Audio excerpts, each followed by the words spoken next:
வணக்கம் ஃப்ரெண்ட்ஸ். ஒரே ஒரு ருத்ராட்சத்தை வச்சு வழிபட்டாலும், ஒரே ஒரு ருத்ராட்சத்தை அர்ப்பணிச்சாலும் மனம் குளிர்ந்து, அது எப்படின்னு கேட்குறீங்களா? 1000 டன் ஐஸ் கட்டிய நம்மளை சுத்தி வச்சிருந்தா எப்படி இருக்குமோ அப்படி ஒரு குளிர்ச்சி சிவபெருமானுக்கு ஏற்படும். அப்படி ஏற்படும் போது நமக்கு மனம் உவந்து என்ன கேட்கிறோமோ அதை எல்லாமே இந்த சிவபெருமான் நமக்கு அருள் புரிகிறாருங்க. அது இல்லாம பிறவி இல்ல, இனி பிறவி இல்ல அப்படிங்கிறவங்க மட்டும்தான் இந்த ஸ்தலத்துக்கு வந்து வழிபட முடியுமாங்க. அப்படிப்பட்ட ஸ்தலத்தை பத்தி தான் இப்ப நம்ம இந்த பதிவுல பார்க்க போறோம். ஃப்ரெண்ட்ஸ், அதுக்கு முன்னால நம்ம ஜெயகௌரி ஜோதிடாலயத்தை சப்ஸ்கிரைப் பண்ணாதவங்க சப்ஸ்கிரைப் பண்ணுங்க. அப்படியே பெல் பட்டனை பிரஸ் பண்ணுங்க, லைக் பண்ணுங்க, ஷேர் பண்ணுங்க. ஃப்ரெண்ட்ஸ், வாங்க ஃப்ரெண்ட்ஸ், பதிவுக்குள்ள போலாம்.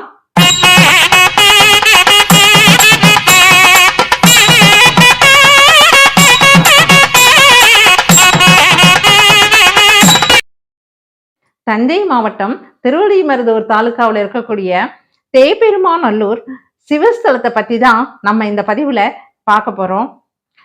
சில வருடங்களுக்கு முன்னால நமக்கு எல்லாத்துக்குமே நினைவு இருக்கும்னு நினைக்கிறேன். 2 பாம்புகள், அதாவது ஆண் நல்ல பாம்பு, பெண் நல்ல பாம்பு, ரெண்டுமே பக்தர்கள் வழிபட்டுக்கிட்டு இருக்கும் போதே சிவன், அதாவது அந்த லிங்கம் விஸ்வநாதர் சுவாமி பேரு, அவர் மேல ஏறி விளையாடிக்கிட்டு இருந்ததையும் வழிபட்டுட்டு இருந்ததையும் ஒரு நாள் ஃபுல்லா இருந்ததையும் நம்ம டிவிலையும் பார்த்துருக்கோம். அது எல்லாருக்கும் உங்களுக்கெல்லாம் ஞாபகம் இருக்கும்னு நினைக்கிறேன். அந்த பாம்புகள் அந்த விஸ்வநாதருடைய கவசத்தை இன்று வரை தொன்று தொட்டு பாதுகாத்துக்கிட்டு வருது அப்படின்னு சொல்றாங்க. அந்த பாம்புகள் இன்றும் அங்கதான் இருக்கு. அப்படிப்பட்ட ஒரு சிவஸ்தலம் தான் இது. இங்க பிறவி இல்லை அப்படிங்கிறவங்க மட்டும்தான் இங்க வந்து வழிபட முடியுமா. அதுக்கு ஒரு சனீஸ்வரனை பத்திய ஒரு ஸ்தல வரலாறும் இருக்குங்க. இந்த ஸ்தலத்துலதான் சனீஸ்வர பகவான் சிவபெருமான 7.25 நாளிகை பிடித்திருந்தாராம். அதையும் கூட என்ன சொன்னாராம், கர்வமா சிவபெருமானையே நான் 7.25 நாளிகை பிடிச்சிட்டேன் அப்படின்னு கர்வமா சொன்னதுனால அந்த கர்வத்தை அடக்கணும், ஆணவத்தை அடக்கணுங்கிறதுக்காக சிவபெருமான் அவரை இங்கதான் சம்ஹாரம் பண்ணியிருக்காரு. சம்ஹாரம் பண்ணிட்டதுனால அவருடைய பணிகளை மேற்கொள்ள முடியல. உடனே அவர் வரம் கேட்கும் போது திரும்பவும் இங்கேயே சனீஸ்வரனை திரும்ப பிறவி எடுக்க செய்தாரு.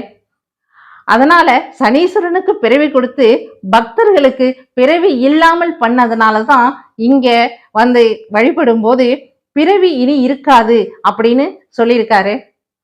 அதற்காக மகரந்த மகரிஷி அவரிடம் கூப்பிட்டு சொல்றாரு சிவபெருமான், இந்த ஸ்தலத்துக்கு யார் யார் பக்தர்கள் வராரோ அவங்களை எல்லாத்தையும் நீ வந்து பிரிச்சு வை. எப்படின்னா, பிறவி இருக்கவங்கள தனியா, பிறவி இல்லாதவங்கள தனியா பிரிச்சு வை. அந்த பிறவி இல்லாதவங்களை மட்டும்தான் என்னிடம் நீ வழிபட அனுப்பணும் அப்படின்னு மகரந்த மகரிஷி கிட்ட சொல்றாரு சிவபெருமான். உடனே மகரந்த மகரிஷி கேட்கிறாரு, அது எப்படி பெருமானே, பிறவி இருக்கு இல்லைங்கிறது எல்லாமே உங்களுக்கு தான் தெரியும், முக்காலமும் உணர்ந்தவர் நீங்க தான். அப்படி இருக்கும்போது என்னகிட்ட சொல்றீங்களே, நான் எப்படி அதை தெரிஞ்சுக்க முடியும், நான் எப்படி தெரிஞ்சுட்டு உங்களை உள்ள அனுப்ப முடியும் உங்களை வணங்க அப்படின்னு சொல்றாங்க. மகரந்த மகரிஷி ஒவ்வொரு பக்தரையும் தன்னுடைய தியானத்தினால பிறவி இல்லாதவர்களை மட்டுமே உள்ள தரிசனத்துக்காக அனுப்பிக்கிட்டு இருக்காரு. அந்த சமயத்துல அகஸ்திய முனிவர் வராரு. அவர் வந்த உடனே எப்படி இவரை உள்ள அனுப்புறதா இல்லையா அப்படின்னு சொல்லி ஒரு நிமிஷம் கண்ணை மூடி தியானம் பண்ணும்போது அகஸ்திய முனிவரோட உருவம் அவருடைய கண்ணுக்குள்ள வரல. உடனே மகரந்த மகரிஷிக்கு ஒரு பயம் வந்துருச்சு. என்னன்னா, அவர் மாமுனிவர், எப்படி அவரை உள்ள போகாதுன்னு சொல்ல முடியும் அப்படின்னு சொல்லிட்டு என்ன பண்ணினாருன்னா, விஸ்வநாதன், அதாவது சிவபெருமான் இருக்காரு இல்லையா விஸ்வநாதர், அவருடைய கருவறை முழுக்க அவரை வெளியே தெரியாத மாதிரி மகரந்த பூவா போய் இந்த மகரந்த மகரிஷி அப்படியே மூடிக்கிட்டாரு. அப்படியே கருவறை ஃபுல்லா நிரப்பி வச்சுட்டாரு. நிரப்பி வச்சதுனால இவர் அகஸ்திய முனிவர் உள்ள போயும் விஸ்வநாதரை தரிசனம் பண்ண முடியல. உடனே என்ன பண்றாரு அகஸ்திய முனிவர், 6 மாத காலம் தொடர்ந்து பூக்களை விளக்கிக்கிட்டே இருக்காரு, தொடர்ந்து பண்ணிக்கிட்டே இருக்காரு, ஒண்ணுமே செய்ய முடியல. ஏன் நம்ம சிவபெருமான தரிசனம் பண்ண முடியாம இருக்கும் அப்படின்னு சொல்லிட்டு தன்னுடைய ஞான திருஷ்டியில பாக்குறாரு. பார்க்கும்போது மகரந்த மகரிஷி தான் மகரந்த பூக்களா அந்த சிவபெருமான அகஸ்திய முனிவர் பார்க்க முடியாம பண்ணிக்கிட்டு இருக்காரு அப்படிங்கிறத தெரிஞ்சுக்கிறாரு. உடனே அகஸ்திய முனிவர் கூப்பிடுறாரு, அவரை மகரந்த மகரிஷி அப்படின்னு கூப்பிடுறாரு. உடனே அவர் வெளியில வராரு. வெளியில வந்து, ஏன் இப்படி பண்ணிட்டு இருக்க? 6 மாத காலமா நான் சிவபெருமான வணங்கணும்னு தானே வந்துகிட்டு இருக்கேன், ஏன் இப்படி பண்ணிக்கிட்டு இருக்க அப்படின்னாரு. ஆமா, உங்களால வணங்க முடியாது, அதனாலதான் அதை சொல்லவும் முடியாது என்னால, அதனாலதான் இப்படி பண்ணிக்கிட்டு இருக்கேன் அப்படின்னு இவர் சொல்றாரு. இப்படி ஒருத்தருக்கு ஒருத்தர் பேச பேச இருவருக்கும் பேச்சு அதிகமா போகுது. அதாவது சண்டையே வந்துருது. அப்படி போன உடனே அகஸ்திய முனிவர் சொல்லிடுறாரு, உடனே சாபம் கொடுத்துட்டாரு அவரு. பூக்களா ஆகி நீ இருந்து இல்லையா, உன்னுடைய முகமெல்லாம் பூக்களா இருந்தது இல்லையா, இப்ப நீ யாழியா மாற கடவுது அப்படின்னு சொல்லிட்டாரு. அதுவும் எப்படி, சிங்கமுக யாழியா போயிடணும், நீயே உன்னுடைய முகம் சிங்கமுக யாழியா மாறிடணும் அப்படின்னு சாபம் கொடுத்துட்டாரு. உடனே சிங்கமுக யாழியா இருந்து திரும்பவும் அகஸ்தியர்கிட்ட சொல்லிட்டு இருக்காரு, அகஸ்திய மாமுனிவரே, இது என்னுடைய செயல் அல்ல, நீங்க சிவபெருமான தரிசனம் பண்ண கூடாது அப்படின்னு தடுத்தாட்கொள்ள நான் யாரு? இது எல்லாமே சிவபெருமான் சொன்னதை தான் நான் செஞ்சேன். எனக்கும் உங்களுக்கும் என்ன பகை இருக்கு? எதற்காக உங்களை நான் தடுக்கணும்? அப்படிப்பட்ட எதுவுமே இல்லை எனக்கு அப்படின்னு சொல்லி, இப்படி அப்படின்னா நீ எதுக்காக இதை செஞ்ச, ஏன் செய்யணும் அப்படின்னு திரும்பவும் சிவபெருமான் சொல்லித்தான் நான் செஞ்சேன்னு சொன்னால் கூட திரும்பவும் இதையே சொன்னதுனால அவர் உடனே என்ன சொல்லிட்டார், அகஸ்தியர் திரும்பவும் ஒரு சாபம் கொடுக்கிறாரு. அதுல என்னன்னா, இத மாதிரி நீங்க செஞ்சதுனால நான் உங்களுக்கு சாபம் கொடுப்பேன் அப்படின்னு சொல்லி மகரிஷி சொன்னதுனால அகஸ்திய முனிவருக்கு கோபம் திரும்பவும் ஒரு சாபம் கொடுத்துடுறாரு. என்னன்னா, இந்த உலகத்துல எந்த விதமான மலர்களாலையுமே நீ விஸ்வநாதரை, அந்த ஸ்தலத்துல இருக்கக்கூடிய சிவபெருமான நீ அர்ச்சிக்கவே முடியாது. நீ அர்ச்சிச்சேன்னா உடனே அது வாடி போயிடும். வாடாத மலர் ஏதாவது இருந்தா அதை எடுத்துட்டு நீ இங்க சிவனை வழிபடு அப்படின்னு சொல்லிட்டு போயிட்டாரு. இது சரியா? நான் என் மேல ஏதாவது தவறு இருக்கா? இது சரியா அப்படின்னு அகஸ்திய முனிவர்கிட்ட மகரந்த மகரிஷி கேட்கிறாரு. அதுக்கு அவர் சொல்றாரு, அகஸ்தியர் சொல்றாரு, நீ என்ன தடுத்தாட்கொண்டது சரின்னு உனக்கு படும்போது நான் இந்த சாபம் இடுறதும் சரிதான். நீ இந்த விஸ்வநாதரையே, இந்த சிவபெருமானையே வணங்கி இந்த சாபத்துல இருந்து மீண்டுக்கோ அப்படின்னு சொல்லிட்டு அகஸ்தியர் போயிடுறாரு. நேரா எங்க போறாருன்னா, அப்படியே கும்பகோணம் குபேரேஸ்வரர் இருக்குங்க இல்லையா, கும்பேஸ்வரர், அந்த கும்பேஸ்வரரோட போய் அப்படியே ஐக்கியமாயிடுறாரு. அதாவது சரீரத்தோடையே கும்பேஸ்வரர்கிட்ட ஐக்கியமாயிடுறாரு. திரும்ப இந்த மகரிஷி என்ன செய்யறாரு அப்படின்னா, தினமும் பூஜை பண்ணிக்கிட்டே இருக்காரு. எந்த பூ கிடைக்குதோ அந்த பூக்கள் எல்லாத்துலயும் விஸ்வநாதரை வழிபட்டுக்கிட்டே தான் இருக்காரு. அப்படி வழிபட்டுக்கிட்டே இருக்கும்போது தினமும் வாடி வாடி போகுது. 44 வருடங்களும் ஆயிடுச்சு. நம்மால இனி எதுவும் செய்ய முடியாது, நமக்கு வயது அதிகமாயிடுச்சு அப்படின்னு நினைச்ச மகரிஷி நேரா அம்மா கிட்ட, அதாவது வேதாந்த நாயகி கிட்ட போய் சரணடைகிறாரு.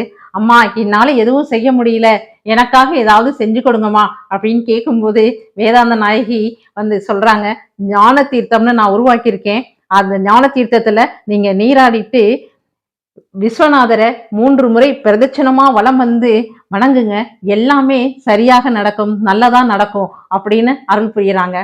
அதே போல மகரிஷியும் நீராடிட்டு 3 பிரதட்சணமா சுத்தி நமஸ்காரம் பண்ண போகும்போது தடுமாறி கீழே விழுந்துடுறாரு. அப்படி கீழே விழும்போது அவர் கண்டத்துல கட்டியிருந்தார் இல்லையா, அதாவது கழுத்துல போட்டிருந்த ருத்ராட்சம் தெரிச்சு சுவாமி மேல, விஸ்வநாதர் மேல போய் விழுந்துடுது. விழுந்த உடனே, அந்த ஒரு ருத்ராட்சம் விழுந்த உடனேயே அந்த இடம் முழுக்க அவ்வளவு குளிர்ச்சி ஆயிடுது. ரொம்ப சந்தோஷப்பட்டாரு விஸ்வநாதர். சந்தோஷப்பட்டு, மகரிஷி ஏந்திருங்க, உங்களுக்கு என்ன வேணும் அப்படின்னு கேட்குறாங்க. பிறவி பிணி இல்லாமல் இருக்கணும் உங்களை தரிசிக்கும் போது அப்படின்னு நீங்க சொல்லியிருக்கீங்க, அதே போலதான் நான் செஞ்சுக்கிட்டு இருக்கேன். இந்த உலகத்துல இருக்கக்கூடிய பக்தர்கள் எல்லாருமே ஏதோ ஒரு கஷ்டங்களால, விபத்துகளால ரொம்ப கஷ்டப்பட்டுக்கிட்டு இருக்காங்க. நோயாலையும், நொடியாலையும், கவலையாலையும், இந்த மாதிரி நிறைய விஷயங்களால கஷ்டப்பட்டுக்கிட்டு இருக்காங்க. அப்படி கஷ்டப்பட்டவங்களுக்கு ஏதாவது ஒரு வழி கொடுக்கணும். நீங்க பிறவி பிணி இல்லாதவர்கள் தான் இங்க தரிசனம் பண்ணணும் அப்படின்னு சொல்லும்போது அது எப்படி அப்படிங்கிறதுக்காக தான் உங்ககிட்ட சொல்லியிருக்கேன் அப்படின்னு சொன்னாங்க. உடனே மகரந்த மகரிஷி கிட்ட அவரு, உனக்கு என்ன தோணுதோ அது மாதிரி நீ செய்யலாம் இந்த ஸ்தலத்துல அப்படின்னு சிவபெருமான் அருள் புரிஞ்சிட்டாரு.